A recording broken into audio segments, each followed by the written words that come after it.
All right, here we go. That's better. However, I am not sure. Let's do that. Okay, everybody. Thanks for joining me. Had a little bit of difficulty for some reason. My phone doesn't want to post links, so we did it a little bit a different way there. So hopefully everybody that wants to get in here can get things set up a little bit. We're going to let a few guys and girls get in here a little bit. We're going to talk about CJ to get started, and then we're going to run through some position updates from what we got so far in the injury report today. And then we'll probably come back and discuss CJ at the end for some folks that show up a little bit later. So the deal with CJ Anderson, I think the smartest way to approach this is to say we just don't know yet. We've heard everything in the last 24 hours from bone bruise to partial meniscus tear to complete meniscus tear to won't need surgery and rehab and could come back quickly to 4 to 6 weeks to out for the rest of the season, may need a repair. Essentially what's going on here is he had an MRI last night, has some meniscus concern, and they aren't willing to decide exactly what the treatment plan is going to be, although it seems like they expect it to be repaired until they actually get in there and see what's going on. And the difference is significant. So if he's got a minor meniscus injury where it's just a small piece that can be removed and he can rehab quickly, that could be a 2 to 4 week injury. That really doesn't sound like that's going to be the case. Whether it's because there's another bone bruise involved or it's a more significant situation is hard to say at this point. But Mike Kliss, who's a very reliable Denver reporter, is telling folks that this is going to be a repair, and that's the expectation going in, which over the long term is better for CJ. That means that his cartilage underneath will be protected. It's less likely to have issues going forward. Players that have meniscus pieces removed have shorter careers. Now, that doesn't mean he's going to have a 4 to 5 year shorter career or he's never going to be effective again. But when possible, although players want to recover as quickly as possible and return to play as quickly as possible, it makes more sense to try to repair those injuries and protect the cartilage underneath over the longer term. But doing that means knee immobilization, means the meniscus has to be completely allowed to heal before they're allowed to weight bear, run, take contact, what have you.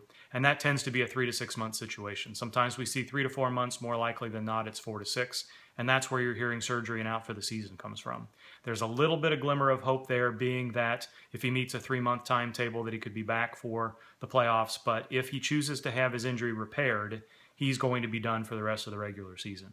But it's too soon to really know what's going on. We're just, from Ian Rappaport to Adam Schefter to Mike Kliss to other areas in Denver, there has not been really any consensus on exactly what's going on. So, the surgery is happening either right now or I guess out there Mountain Time, it's going to be another hour or so. We're just not going to know until a little bit later. So we'll come back and recap that a little bit more, talk maybe a little bit anatomy with that, and I'm sure we'll get into that more on the Audible tonight. But I wanted to go through position to position and kind of recap what's been happening with practice today and yesterday for those of you who may be trying to set some DFS lineups. And thanks as always to Jeff Hazley for transcribing this for me and putting it up on Football Guys soon. And we'll do a little bit of question and answer afterwards, but just quickly going through the positions. Quarterback, I think the most important quarterback to talk about this week is Russell Wilson, who was had a pectoral strain added to his list of injuries on the injury report this week. He said it was a muscle strain, something he's going to have to work through. He expects to play. But it's something that could limit him. How much is really difficult to know because we're not sure how much he's doing in practice and how limited he's going to be. He also said that the knee injury was something that would have kept other players out for a month or so, and I think that makes sense looking at that mechanism. It was a fairly violent mechanism for an MCL sprain, but although you've seen how much it's limited his movement in the pocket and outside the pocket, it's something that a quarterback can play through if he is primarily a pocket quarterback. And that's not what Russell Wilson is, but that's what he's become. I don't think I would fade him necessarily, but I wouldn't be very high on him as, if there's probably plenty of other options that you guys are considering. Probably wait and use him in your Sunday lineups in that situation. LaShawn McCoy, we're hearing the same things right now as we were this time last week, which is not sure, 50-50, game time decision. We're kind of in that focus right now. So I don't expect him to play, as I said last night on the Periscope session. I think there's still a higher chance that he stays out through the Week 10 bye that Buffalo has and misses next week as well, rather than plays this week. I don't think that's necessarily likely to happen either, but I think it's more likely than him playing this week. So definitely keep him out of lineups where you got Thursday lock. CJ, we've talked about. I don't expect him to play this week. Lamar Miller, probably the other one that we need to discuss as far as a trust or fade recommendation. I think you can probably trust him. I don't think he's going to get his usual 20 to 25 touches. I think he's going to be limited. We've seen multiple teams limit him over time. I think he's going to be able to play. I don't think he's going to be inactive, but I don't know that he's going to get his usual workload. So if 15 to 20 touches for Lamar Miller is enough for you to put him in a lineup tonight, then I go ahead and do that. Otherwise, you're probably going to want to wait and see how his Friday practice and the weekend goes before you trust him. A few other guys to be mindful of. Devonta Freeman came back to a full practice today, kind of as expected. I know they had him in a no-contact jersey yesterday. I think that was because they're expecting Tevin Coleman to be out, and they really don't want to put Freeman in a chance where he might have any aggravation on Wednesday in a practice that really doesn't matter much for game plan purposes with Freeman, who is well-versed in the playbook and knows exactly what's going to go on. So no worries with Freeman. Doug Martin is not going to play. Tevin Coleman, I don't think, is going to play. Matt Jones, I think you're avoiding just as much due to the fumble issues and the depth chart issues with Rob Kelly and Chris Thompson likely to play a little bit larger role than the injury. I have not yet seen whether or not he is planning to travel with the team to London, but I think he's somebody that you're probably going to want to avoid. Jerick McKinnon, I'm still waiting on the practice participation point for Minnesota. I think he may be limited with what looked like a fairly low-grade high ankle sprain, so he's another player that you're going to want to watch and pay attention to. Jamal Charles, I think you're fading until we have a better sense of what's going on with him. Got really good news on Theo Riddick and Dwayne Washington and Eric Ebron for that matter. Riddick was back to a full practice, as was Dwayne Washington. I would expect that to follow through into Friday and for both of those players to play. Mike Gillislee was limited again today, but sounds like he's going to be the primary ball carrier in Buffalo with LaShawn McCoy struggling. So you probably trust him at this point. There's a little bit of a risk. We saw what happened last week, even after McCoy went out, where there was a lot of Reggie Bush, even with Gillislee there. Probably that had something to do with the foot injury, but sort of see how that progresses. A few wide receivers to talk about. Des Bryant continues to increase his practice participation. I would expect him to play. We talked about last night that practice cannot replicate game stress and game speed conditions, but Bryant should be in pretty good condition. I think he's going to take near his usual number of snaps. Whether or not he gets his usual target count through Dak Prescott this week remains to be seen, but I think he's trustworthy. There are other high-profile elite options that you can use instead, but kind of in that mid-range, he's somebody that you can at least think about in a higher variant situation. Brandon Marshall's practice participation is still pending. I'm not too worried about him. Marvin Jones was back to a full practice, and he should play. Demaryius Thomas, Julian Edelman. I'm anticipating Stephon Diggs being okay. Tyrell Williams, Travis Benjamin, Jordan Matthews. All of these guys should be all right. Big news at the wide receiver spot today was Randall Cobb, who was reportedly, quote-unquote, very limited today in practice, which calls into question whether or not he's going to be able to go and how much he's going to be able to go this week. So that's a situation you got to avoid until you see how much he's able to do on Friday and what he has to say to the media. John Brown, I expect to be okay. Dante Moncrief, I think as he increases his practice participation this week, with Philip Dorsett struggling, with Dwayne Allen out a little bit, if Moncrief is healthy, he knows the playbook as well, and I don't think he needs to be eased back into action. So if he can convince them that his conditioning is okay and he's ready to go, I think despite the fact that he's been limited a little bit earlier this week, that I think he's probably going to get pretty close to the targets he was getting before the injury. So I'd like to hear what he says in the locker room on Friday, but I think he's fairly trustworthy at least this point of the week. Corey Coleman not going to play until next week. Everybody else on the list there I think is relatively trustworthy for whatever you would currently expect with them, with the exception of Robert Woods, who was at least able to get back to a limited practice, but doesn't seem to have impressed Rex Ryan with his ability to recover here this particular week. So I think next week is probably what we're looking at with him. Tight ends. Not too much to be worried about here. I think we're going to see Jimmy Graham play. I'm not worried about Martellus Bennett, Jason Witten, Charles Clay, Eric Ebron. Looks like things are going in a good direction. The two names that we need to pay most attention to, obviously, Jordan Reed. And I got a lot of questions today about what do you think with Jordan Reed getting on the plane? Might that cause a setback? Isn't that a little bit of a risk? And yeah, it's a little bit of a risk, but any player with injury or not, concussion or not, and not just a player, athlete, it could be one of us that goes on a plane, is subject to headaches and nausea and just generally not feeling well with pressure changes. So yes, this could precipitate some symptoms, but if they allow him to get on the plane, that means he's been to the independent neurologist, they've seen enough in practice through the return to play protocol, and he has a normal exam and a normal impact study, and they've cleared him to play. He would not be getting on that plane if he's not been cleared to play by the independent neurologist. Now, that's not saying that something couldn't recur in the 48 hours between now and game time, but the expectation is if he gets on that plane, he's going to play. We'll watch through the weekend. I don't think I would use him in a Thursday lineup necessarily unless you're willing to assume that extra risk. But I think if he gets on the plane today, this afternoon, tonight, that you can expect him to play. Hunter Henry's situation looks more positive as well. It's a little bit reason for concern because he didn't report symptoms right away after the game. He was still having some symptoms when he came into the locker room on Monday, which kind of pushes back that return to play protocol a little bit. But as of right now, he's been limited in practice on consecutive days and hasn't had any setbacks. So he looks like he's getting close to being sent to the independent neurologist to see if he's going to be able to play this weekend. And the trend right now is positive. It's too soon to know for certain, but it's definitely positive. Okay, guys, I'm struggling here to try to figure out. I haven't seen much in the way of, move that to chat there. There we go. Now I can see you guys. I had a little bit of trouble getting Periscope up and making that Twitter. So I'm kind of getting the Twitter link there, so I'm getting caught up here. So I missed most of those questions. Let's do some Q&A. And then for those of you guys, I know there have been a lot of you as I watched the count go up there who joined me about 5 or 10 minutes afterwards. So we'll double back and talk on C.J. Anderson a little bit more. Most of the guys that you're asking about, roll back and listen. We covered those. We're going to go in depth in our Thursday night live hangout right around halftime tonight. Let's talk about some of the guys that probably aren't important for DFS. So I saw a question about Sammy Watkins. My take on Sammy Watkins is this. It's positive that he's out of his walking boot at this point, but that doesn't mean that he's close to being cleared to run, close to being cleared to do football-related activity, close to being cleared to even come back to practice. So best case scenario for him, given when he was put on injured reserve, is that he can come back to practice in 6 weeks, which would be week 10. He can return to the active roster in week 12.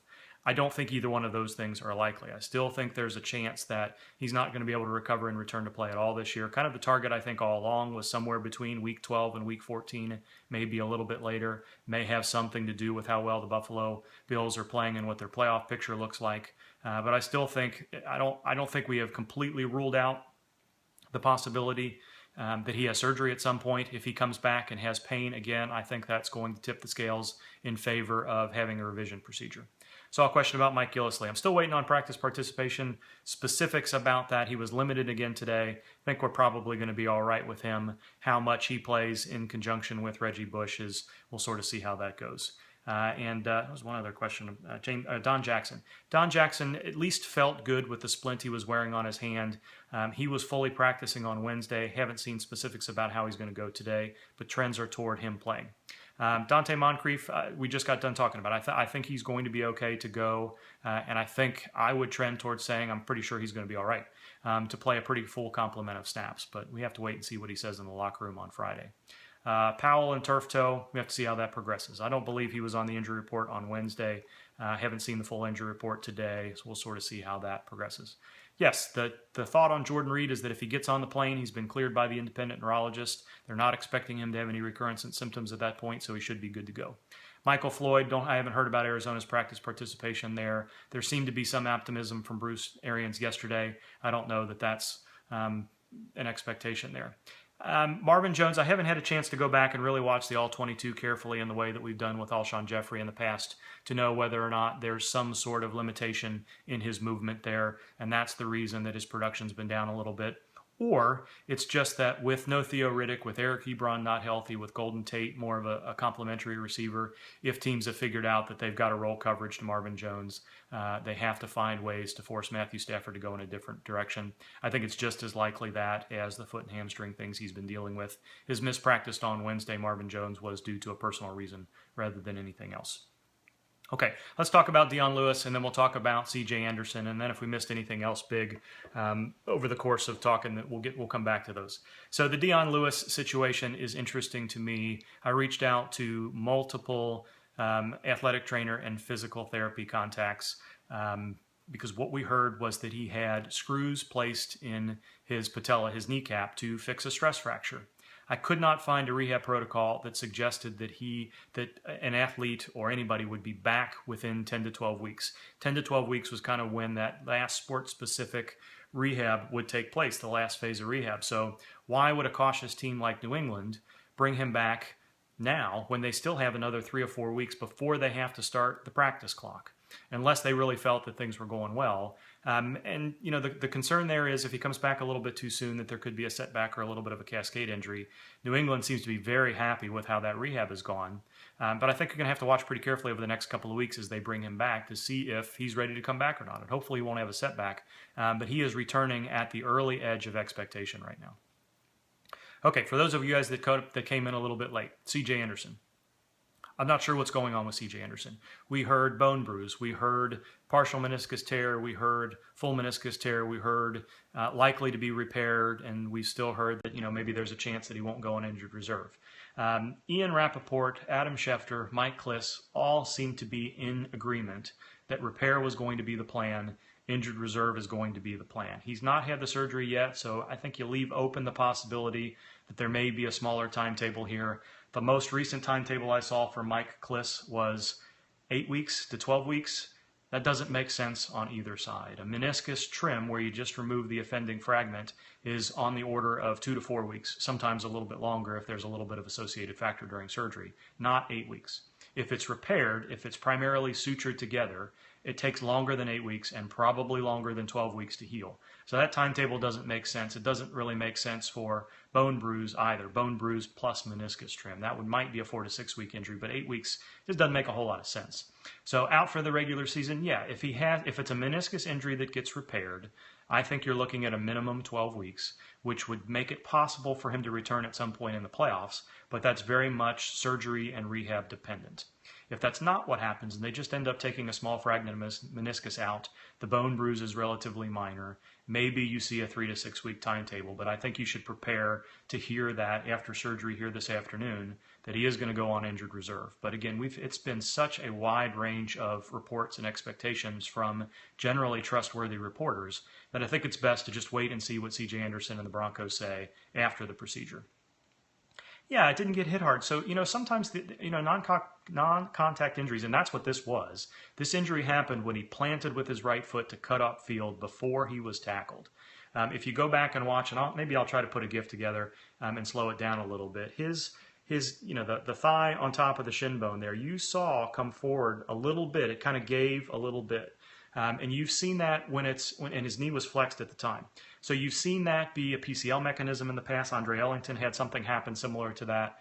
You've seen that be ACL mechanism, but his toes were forward. When the toes are a little bit outside and the knee goes that way, that rotational component can threaten the ACL. So it wasn't a surprise to hear that there wasn't a ligamentous injury there. But you kind of saw that knee kind of come down on each other. And when those bones come together like that, that's how that meniscus injury can happen, especially when there's a pivoting motion and the foot and the knee are in the straight plane. So it makes sense that there's a meniscus injury and or a bone bruise there. Those things are there. I got some questions today about how similar is this to Adrian Peterson situation. Well, it's similar in the fact that it's a meniscus tear that they're considering repairing, and the length of time that he's going to recover is the same. But Adrian Peterson left with a locked knee. It was a very specific type of tear that always needs to be repaired, can be difficult to recover from. So it's similar in some regards, but different in a lot. And each of these injuries is a little bit dependent on rehab time as you go through the middle stages. It needs to be allowed to heal, and then the rehab has to continue. So 3 to 6 months sounds like a wide range, and it is. And a lot of that depends on how his progress goes in the early days of rehab. And again, this is just speculation. I think it's a slim chance, but there's still a chance that we could hear that they decided to do something less invasive during the surgical procedure today, and his return to play timetable isn't quite as high. Okay, guys, so we're going to cut it off there. Thanks again to Jeff Hazley. I'll be on Twitter to address some other questions tonight, and I imagine we're going to hear a little bit more about C.J. Anderson before too long. We will talk about all these injuries and more and a little bit more in depth on our live hangout Thursday night during the game tonight. Usually we go live right around 10 o'clock, which is right around halftime, so be on the lookout for that. And we'll see how things go through the weekend. If we need to do another one of these, we'll do that. I'll have the Thursday practice participation discussion up soon at Football Guys.